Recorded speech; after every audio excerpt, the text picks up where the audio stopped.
Et j'ai vraiment apprécié. Du coup, je voulais faire une petite review des jeux auxquels j'ai joué et donner un peu différents avis sur le jeu, sur les jeux. Donc on commence par le premier auquel j'ai joué vers mars-avril. Donc c'est Hollow Knight.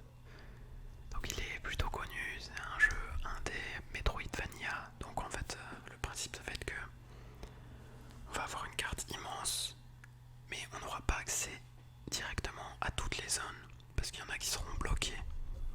Et il faudra débloquer petit à petit des compétences pour pouvoir accéder à ces nouvelles zones, ce qui rend le jeu vraiment basé sur l'exploration et sur le fait de toujours avoir quelque chose à faire. À chaque fois on va se dire ah ouais on a ça maintenant, du coup on va pouvoir revenir en arrière et utiliser ce double saut qu'on vient d'acquérir pour accéder à cette nouvelle zone. Et du coup c'est une mécanique, il y a plein de mécaniques comme ça vachement intéressantes.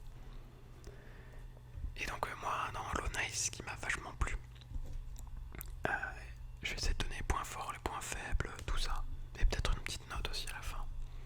Ce qui m'a vachement plu c'est le côté exploration. En fait à chaque fois on a plein de choix, on va se dire on va pouvoir choisir si on voit ou non où on se trouve. On va devoir trouver le cartographe pour avoir accès à la carte de la zone. Sinon, on n'aura pas accès à la zone. Et on va se déplacer un peu au hasard.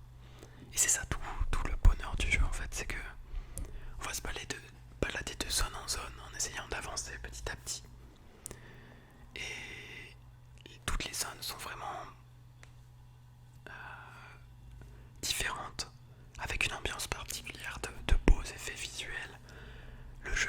On sent vraiment que le jeu est fini et surtout peaufiné parce qu'ils ont mis du temps à le faire, ça se voit. Il y a plein d'effets visuels, donc quand tu marches sur une plateforme, il y a de la poussière qui tombe, il y a vraiment toute une ambiance et c'est super cool.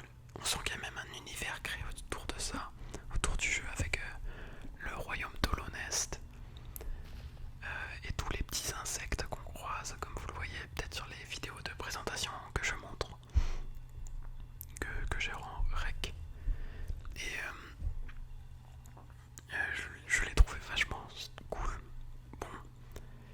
Et du coup c'est passé vraiment autour de l'aventure et c'était vraiment cool. Et en plus ce qui m'a plu aussi c'est qu'il y a plusieurs... en fait il y aura deux lectures du jeu. On va pouvoir jouer en mode juste finir le jeu mais pas à 100%. C'est-à-dire qu'on va juste explorer jusqu'à la fin du jeu et faire les boss petit à petit. Et juste avancer comme ça. Ou bien on va pouvoir aller jusqu'au bout du jeu. Où là, le jeu va être beaucoup plus demandant en termes de skills, donc d'habilité sur le jeu. Et donc, par exemple avec des boss rush du DLC par exemple, où va falloir enchaîner plein de boss d'affilée pour pouvoir avancer. Et c'est vachement cool parce que du coup il y a vraiment deux côtés, t'es pas forcément obligé d'être fort, mais si t'as envie de tryhard le jeu et d'aller à fond dessus, de le finir à 100%, va falloir l'être. Et c'est vraiment cool déjà qu'ils aient implémenté ça. Et en parlant des boss, qui sont tous vraiment bien faits, où à chaque fois ils vont te demander de bien comprendre les patterns du boss. Et en plus ils ont tous leur histoire, ils appartiennent bien tous à leur zone. Et c'est vraiment cool. Il y a tellement aussi d'éléments cachés, de quêtes cachées, qui vont te demander de plusieurs fois y revenir pour comprendre ce qu'il va falloir faire. Et donc c'est vraiment cool. C'est vraiment un jeu magnifique. Aussi il y a une partie customisation avec les charmes. Donc tu vas pouvoir par exemple taper plus fort, enfin taper plus loin, taper plus vite, en fonction de ce que tu veux choisir. Pouvoir te régène plus rapidement. Pouvoir taper qu'avec tes sorts, parce que tu as des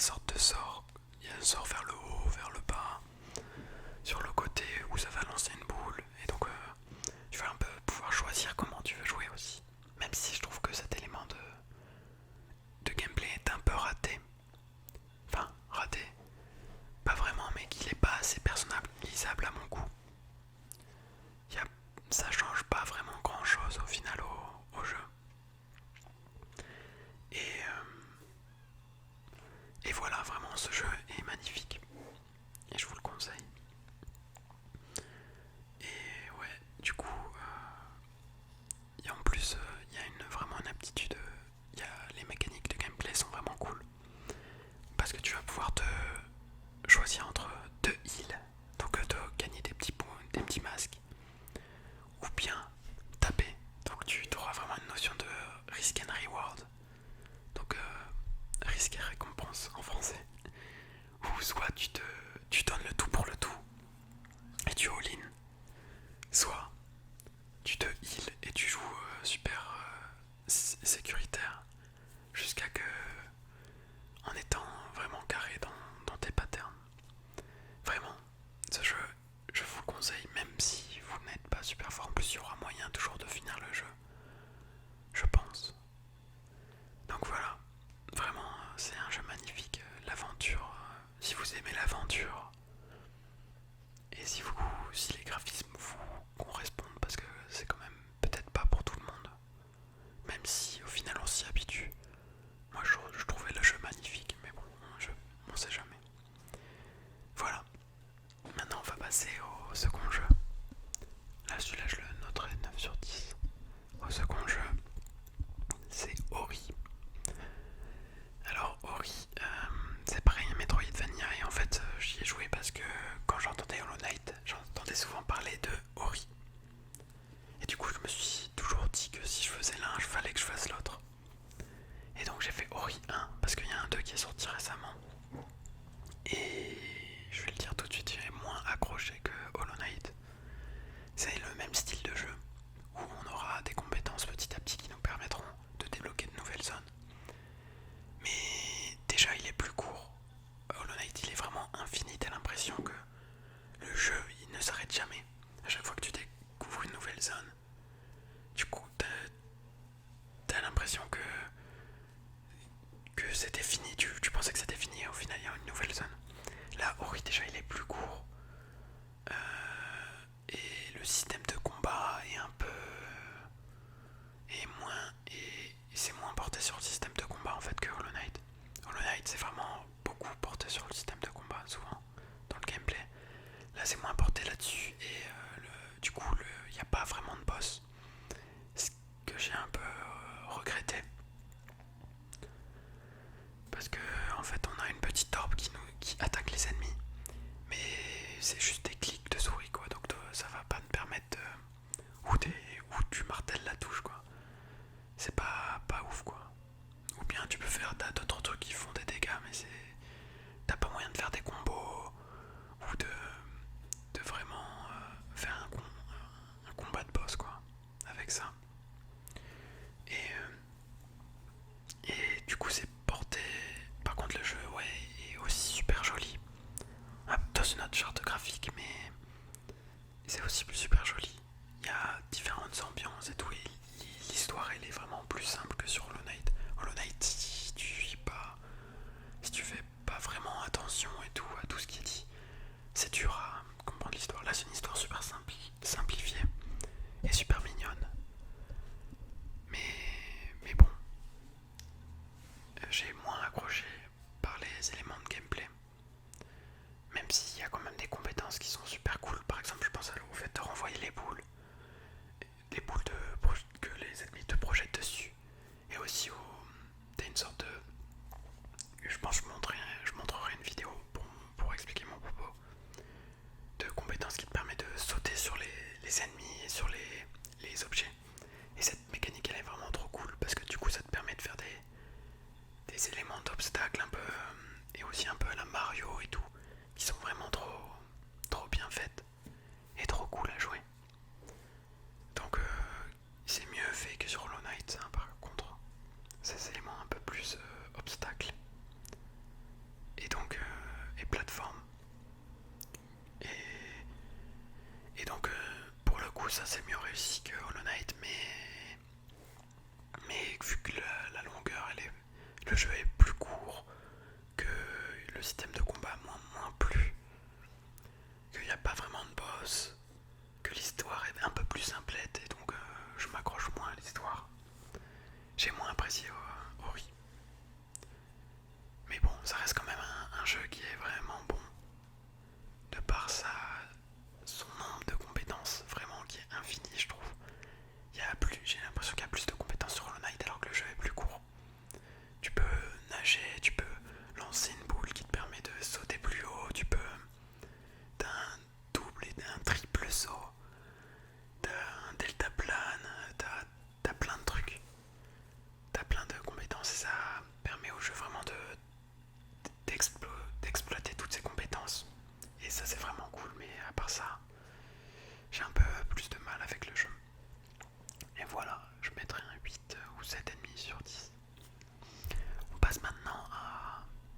Dark Souls 3. Donc j'avais souvent entendu parler des Dark Souls, mais j'avais jamais vraiment joué. Mais vu que petit à petit je commence à me mettre à des jeux qui sont un peu plus demandants en termes de skills, donc de compétences, donc de level dans le jeu quoi. Je me suis dit que Dark Souls, j'avais peut-être le moyen de réussir à le faire parce que c'est considéré comme un jeu plutôt difficile. Donc c'est un RPG où tu vas te balader dans un monde de Dark Fantasy, donc avec des morts vivants, avec des dragons, des gros chevaliers en armure, tout ce genre de choses. Et donc des sorcières, tout ça. Et donc comme tout bon RPG, on va pouvoir customiser son personnage en améliorant plus les points de vie, plus la force, l'endurance, etc. Donc on va pouvoir jouer plus en assassin, en attaquant très rapidement, en magicien avec des sorts, plus avec une grosse arme lourde qui tape très lentement mais qui fait beaucoup de dégâts, etc. etc. Et déjà, un point fort du jeu, j'ai l'impression que toutes les propositions sont plus ou moins viables et qu'on peut finir le jeu avec quasiment toutes les armes du jeu aussi. À part vraiment, si tu prends une arme vraiment nulle à chier, mais tu peux prendre une arme quasiment du début du jeu et finir tout le jeu avec. On l'a pas su, vu qu'on va pouvoir l'améliorer avec des fragments de titanite et tout ça. En fait, on peut prendre n'importe quelle arme du jeu pour finir le jeu quasiment. Et c'est vraiment cool. Aussi, autre feature intéressante, c'est que il y a certaines armes qui vont avoir des compétences. Enfin, une compétence, tu vois, où elle va faire une grosse arme, ou une grosse attaque de feu, des trucs comme ça. Et c'est vachement cool aussi, ça permet encore de renouveler les différentes possibilités de jeu. Et du coup, on va évoluer dans ce monde de Dark Fantasy. Et le truc très impressionnant dans ce jeu, c'est que c'est vraiment très punitif. Donc tu vas mourir, tu vas perdre tout l'argent que tu avais économisé. Si tu n'arrives pas à aller récupérer ton âme avec tout l'argent que tu as fait tomber quand tu es mort, et que tu remeurs en chemin, tu vas tout perdre. Donc c'est très punitif, mais en même temps ça te permet de plus te concentrer et de mieux jouer, parce que tu vas pas vouloir perdre tout cet argent. Et le début du jeu, surtout si t'as jamais joué à un Dark Souls, il peut te... Enfin en tout cas moi je l'ai vraiment... J'ai galéré. J'ai galéré parce que j'avais l'impression qu'il y avait plein de monstres qui étaient super forts par rapport à moi. Mais petit à petit tu vas t'habituer et quand t'as pris le jeu en main, c'est un plaisir parce que faut vraiment jouer avec le pattern et le timing. Donc faut taper que au bon moment et pas trop attaquer comme un bourrin, parce qu'en fait si tu fais que attaquer sans esquiver ce que fait l'autre, l'adversaire, le monstre, ben ton personnage, tu pourras pas le cancel, enfin tu pourras pas l'arrêter. En fait, quand tu commences à cliquer sur un truc, tu peux pas, il va rester dans son animation. Et au début ça va te paraître très frustrant, parce que tu vas te dire ouais mais j'ai cliqué sur autre chose après, il est pas censé finir l'animation. Et du coup t'es pas censé te prendre ce coup de l'adversaire. Mais en fait petit à petit tu vas te dire que ça te permet de devenir meilleur au jeu, parce que tu vas moins risquer des trucs et tu vas jouer plus d'une meilleure manière, parce que tu vas juste parer, t'attends que l'ennemi fasse ses attaques et t'attaques au bon moment. Et du coup faut avoir la force mentale pour jouer à ce jeu, pour réussir à comprendre tous les patterns de tous les monstres, ce qu'ils font, quand est-ce que tu peux les attaquer, surtout pour les boss, où parfois tu vas te dire ouais mais en fait j'ai jamais le temps d'attaquer, ou bien il me fait trop de dégâts, etc. Mais en fait il y aura toujours moyen de moyenner quoi. Et vraiment les boss aussi, ils sont tous magnifiques.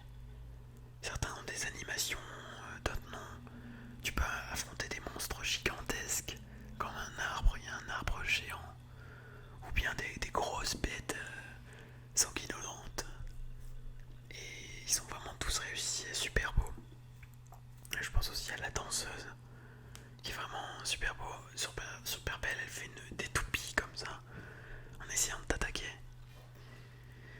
Et donc ouais, vraiment tous très réussis parce qu'ils vont avoir tous leur élément particulier. À part ouais non, il y en a peut-être quelques-uns qui sont un peu nuls, enfin qui sont un peu nuls et qui apportent pas grand-chose, mais ils ont tous un petit élément de différent, tu vois, qui fait que ce soit pas que du timing.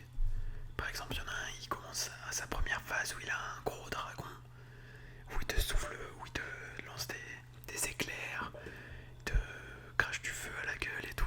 Et après il descend de son dragon et tu l'affrontes en 1v1 pur. Et du coup c'est trop cool. Et vraiment pareil, comme un peu comme pour Hollow Knight, mais pas vraiment dans le côté exploration. Ce qui m'a vachement plu en fait, c'est l'ambiance. Le côté Dark Fantasy est vraiment super réussi. Et moi qui suis un peu fan de ce genre d'univers, vu que j'adore Berserk par exemple, j'ai vraiment trop kiffé le jeu.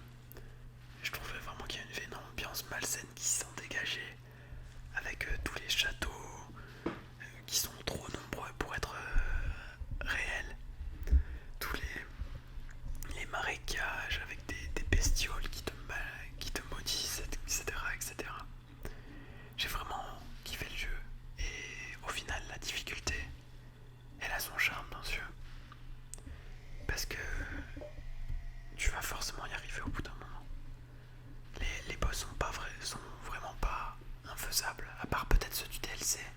Il y en a qui galèrent un peu plus parce que ceux du DLC, ils ont rajouté de la difficulté un peu factice en réduisant nos dégâts par deux. Mais bon, ça, les DLC, t'es pas obligé de les faire.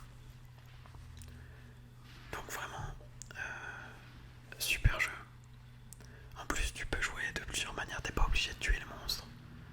Ce qui est super cool, en fait, tu peux totalement les ignorer et ne jamais frapper aucun monstre dans le jeu à part les boss. Donc tu peux jouer un peu comme tu veux. C'est super cool. Voilà.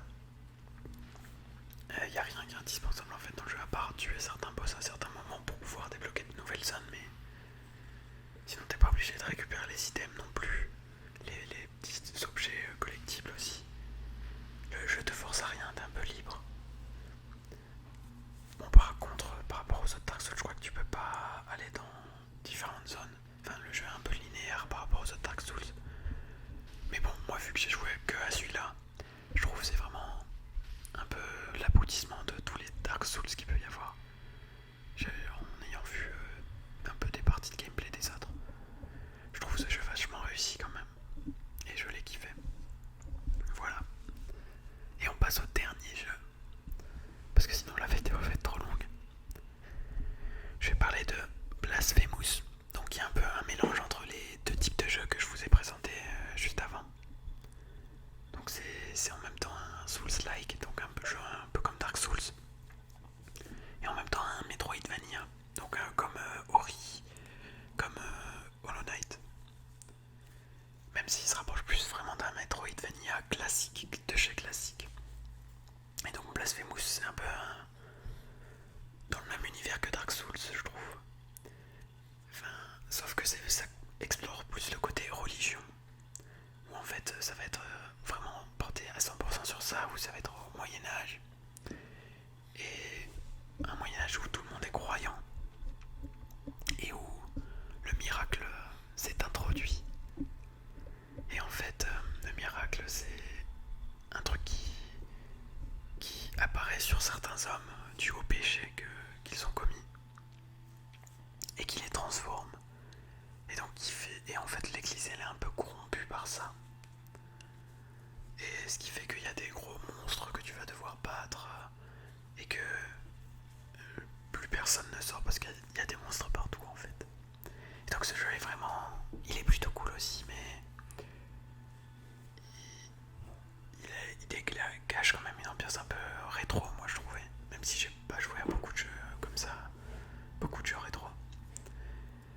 principales en fait sont, enfin surtout une, c'est sans regarder la soluce.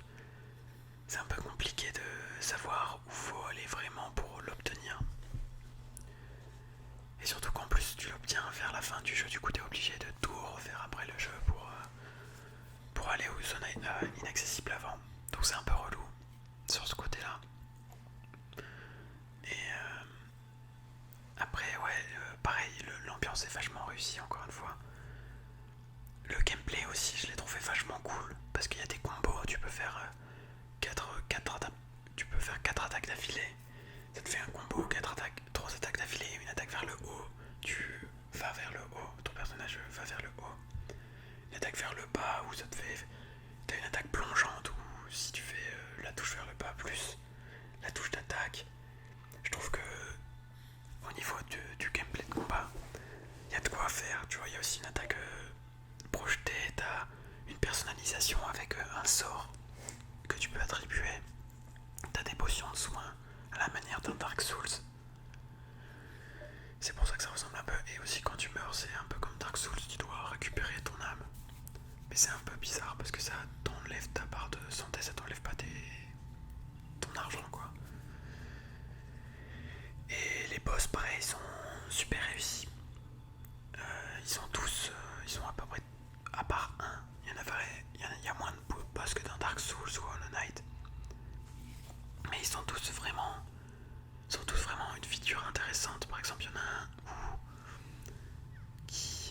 où tu peux l'attaquer que en faisant des attaques vers le haut, ce qui te restreint à peu d'habilité. Et donc petit à petit il va te lancer des projectiles et tout. Il y en a un où tu pourras pas le taper, tu devras d'abord taper des mains qui feront descendre le corps que tu pourras ensuite taper.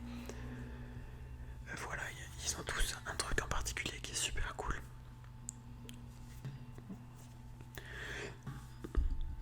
Et voilà. Donc vraiment j'ai kiffé le jeu. Mais je reste quand même un peu mitigé.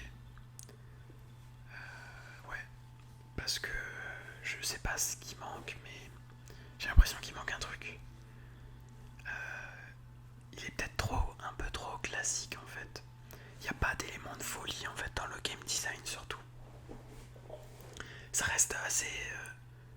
ouais, comme je disais, je trouvais c'est pour ça que je trouve le côté aussi rétro. Ça reste aussi très classique, les ennemis sont pas originaux. Enfin, leur design est peut-être originaux, mais ce qu'ils font sont pas originaux. Il va y avoir des mecs qui te lancent des trucs, d'autres qui t'attaquent au corps à corps, que tu vas pouvoir parer. Ça, c'est une feature aussi super intéressante. D'autres, voilà, il n'y a pas d'élément de folie en fait dans le game design, mais à part ça, le jeu reste vachement cool à faire juste pour l'ambiance. Mais c'est pas un jeu incontournable quoi. Et voilà.